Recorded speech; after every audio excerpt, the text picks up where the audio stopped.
We haven't been able to generate employment and quality employment for sure. Domestic needs it doesn't meet, except for protecting the corporate interests. So I think government is choosing not to tax certain incomes and certain kind of income.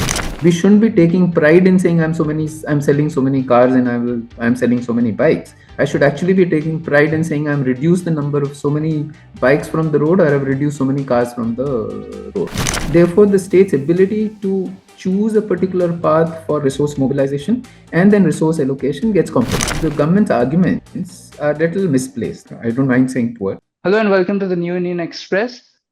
Today we got our union budget and the opinions on it are quite mixed, with most of them being on the critical side. Today we have with us Professor Anil Sood, who will help us understand the budget and what are the rights and wrongs of it.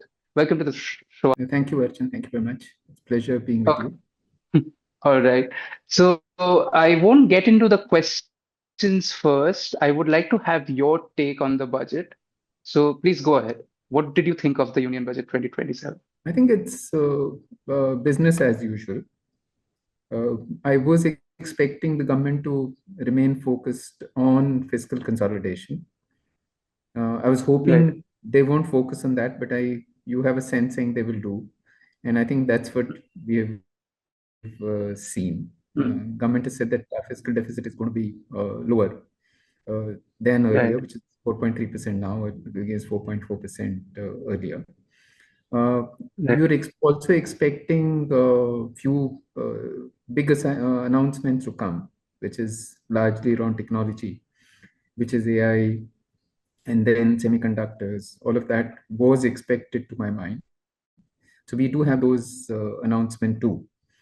And third, uh, it didn't disappoint us in terms of announcements, which is in skilling and investment in training, skilling, and expecting to create those jobs. But as far as our record is concerned, in terms of both making progress on technology and making progress on skilling, and therefore on employment, that record is fairly poor. I don't mind saying poor, though some people might argue saying is mixed. But I think we need to do much more than what we've done in terms of both spending what we budget and impact the spending has on our employment levels, quality of employment, and earnings. So, in some sense, my argument is that we need to do better. We have done better, but I think government has chosen to stay with what it knows best, which is make big announcements, allocate funds, not necessarily spend them, and then next year we more or less repeat the same thing. All right. All right. So as you have written for us also, and you Yeah, mentioned there that government is slowly taking a step back when it comes to kartavya or responsibility, right? So can right. you elaborate on that? What do you exactly mean by that? Right. Now, I think the most important source of expenditure for government is revenue that it generates. And then the biggest source, obviously, is the borrowings. Right. On the borrowing side, we know that we don't want to, the government has really chosen to, I don't agree with them. The government has chosen to manage our debt and manage our fiscal deficit, which is currently 4%, but target is to lower the debt fiscal deficit and therefore lower the debt levels. Assuming that we ignore that problem for now, uh, last year we had, which is current year, which is 26, our revenue from government, central government was 9.4%. Hmm. And this next year it will become 9%. So which means now government is going to receive lower share of the GDP in terms of revenue it generates from the taxes, right? Right. And non-tax revenue is also at the same level almost. Like it's 6 lakh 60 odd thousand crores and it remains at 6 lakh 60 odd thousand crores. So the marginal decline actually of 0.2%. Right. Right. So what we do is seeing is non-tax revenue is constant. GDP is expected to grow at 10%, Hmm. and my revenue Hmm.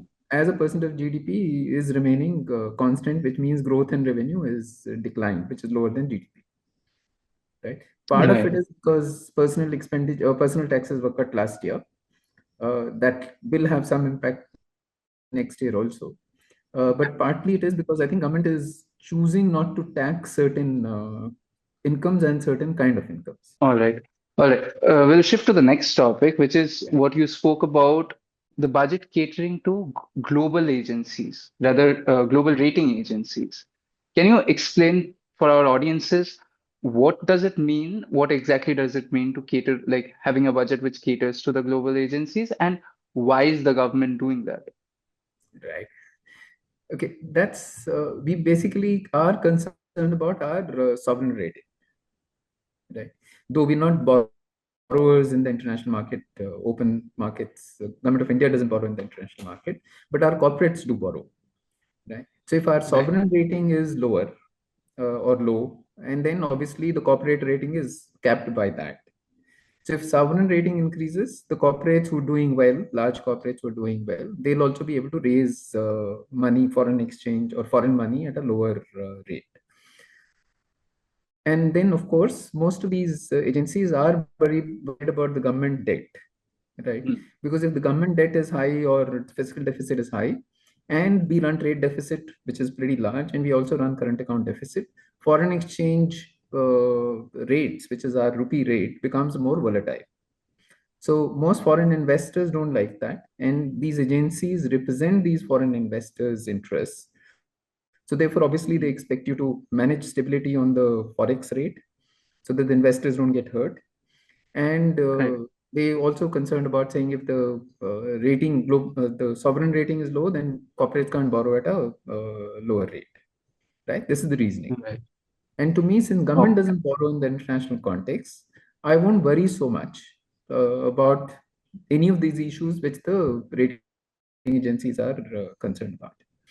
what you said at the end is very important. So the government generally borrows from inside the country, Correct. and they don't borrow from outside. So the rating from at a global International scale does not agencies shouldn't really. worry us except for protecting the corporate interests. So in a way, this does not cater to the domestic people, the people of the country. Domestic needs it doesn't meet because the Yes. large corporates can even borrow domestically at a fairly competitive price. They also don't have to raise Right. money abroad from a pure cost perspective. They can raise money for diversification perspective or purpose, but they don't have to raise money from a cost perspective because after adjusting for exchange rate variations, the cost really doesn't turn out to be too different over a long term. Right. Right. So I will come to another point that you made, which is the states. Yeah, You were saying that the share of the revenue to the states will go down, right? right, So how do you see that? What impact will it have? Considering what I was also reading somewhere is that these states are the major contributors to the social schemes, right, more than the center. And we saw that when it comes to the revenue cutting, also we are cutting it from the social schemes, and here we are cutting it from the states as well. right. Yeah, So somewhere the social schemes are getting cut in all the phases. So how do you see the states primarily? Tell me that, and then the social schemes. right. So, if this, because today, if you notice with GST, the revenue Mm, collection responsibility and control is effectively shifted to the center. Though we say GST mm, Council, but the GST Council, obviously, the people represent from all the states and the center. But the dominant authority effectively shifts to the center because the center role is to build a consensus there, right? If right. our revenue generation as a percentage of GDP declines, and consequently the amount which is available to the states total pool which is available to the country and to the state declines, right? Right. And since states don't generate a lot of their revenue, if the central pool revenue continues to decline, then they're ready to invest or spend declines, and Mm, when they have to borrow, and obviously again the center controls the borrowing limits for various reasons under our acts, and therefore the state's ability to choose a particular path for resource mobilization and then resource allocation gets compromised, right? So I'm mm, effectively right. at the mercy of the consensus in the GST Council or what the central government decides and allows me to borrow, right? So since I can't choose my own path, and I can't also choose my own allocation path, I can't choose my resource mobilization path, and which constrains my resource allocation strategy or path, right? And that's where the easiest thing to cut is social schemes, because these are all discretionary. I can't cut salaries, I can't cut pensions. There are fixed costs. I can't cut interest payments. They're also fixed costs. So those are large fixed payments. Whether I like it or not, they will go every month, right? Or every day, every month, these payments are made.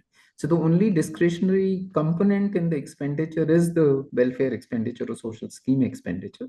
And that's where either they get cut or the payments are delayed in many cases. So even if the expenditure is not being cut or scheme is not being diluted, the payments are delayed for months and weeks and even quarters.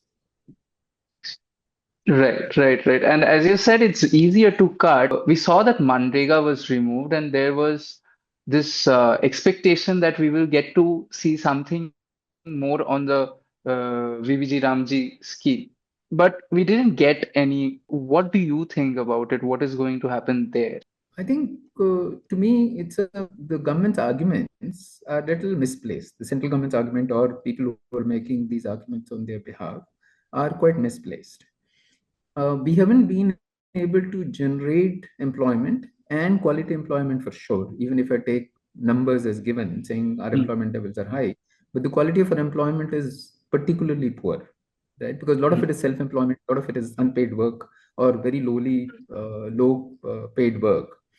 So right, even if you don't have even a simple mechanism to go back to or as a security, you're mm, effectively ensuring in some sense that people go back to poverty sooner or later, because we mm, don't have enough interest or we don't have adequate infrastructure on health.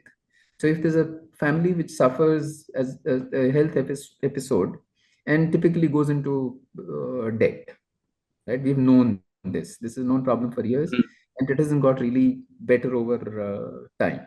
And we also, right, if consistent income is not available to family, even if it's low, then you also compromise their ability to invest in their children, right? Because right, today education has become largely private, and private education doesn't come cheap. Like there are, even right, a rural context or semi-rural context, the fees could range between 2,000, 3,000 rupees per month per child, right? Or the total cost of right. education could be even higher. So if you don't even provide this basic support where you guarantee 100 days or 125 days, and people are sure that they will get this money, you are then Mm. compromising even further our ability to invest in our children, invest in ourselves, and therefore build the capability to do better in life. I will come to my final question, which is something that the opposition has been demanding, like mainly opposition leader Rahul Gandhi has been demanding that pollution. What is this budget doing about the pollution? What are the things you think it can do? What do you think it has done? And do you think it has done enough? Obviously, we're not doing enough. Simple reason, because we are not investing in we're not investing in public transport. Right. One way of solving the urban pollution problem is invest in transport, public transport, and reduce the number of vehicles which are on the road, and then increase the speed at which these vehicles move. We know that if vehicle is riding at 10 kilometers versus 30 kilometers, the fuel consumption is almost 2 or 3 times, right? Mm. So if that's the kind of a fuel consumption which increases because our vehicles are slow, or too many vehicles with single passengers are driving in the city, you are going to create a big mess. If not today, even cities which are clean, they'll become dirty in less than 5 years, True. right? So True. the effort has to be simply how do we increase the speed at which vehicles move, and how do we ensure that we have as fewer private vehicles as possible on the urban in urban areas. We shouldn't be taking pride in saying I'm selling so many cars and I'm selling so many bikes. I should actually be taking pride in saying I'm reduced the number of so many bikes from the road, or I've reduced so many cars from the road, and I've replaced with so many buses, I've replaced them with so many metro coaches and things like that. I think we are measuring it completely wrong. Mm. We must look at saying how many vehicles am I removing from the roads, and therefore, consequently, what speed are people moving? Because people are wasting 2 3 hours in traffic, and if you're sitting in traffic driving yourself, then you're effectively can't be very productive at work or at home. Right. And do you see anything in this budget which caters to the pollution issue? In fact, I wanted to do a search. I wanted to do a word search, see if even in the budget speech there was a reference to pollution even once. I I think we should do that. And Okay. I think what I remember is there was no reference to pollution, Right. and we can I think actually all I get that. read. Yeah, yeah. Mm. No, I read somewhere they have allocated some 20,000 crores for carbon trapping or something like that. That is different Uh, problem. That is after having mm, messed it up, what are we doing? Now, okay, question is, are okay. we avoiding this first? Right? How do we Mm-hmm. minimize the True. carbon dump or pollution dump? Doing Right. That storage is or true. handing post the mess Mm. we've created is very different problem to solve, and that's far more expensive Right. problem to solve because we don't have technology to solve that problem there. All right. Thank you so much for your analysis. Thank Thank you you. so much for your time. Thank Thank you. you.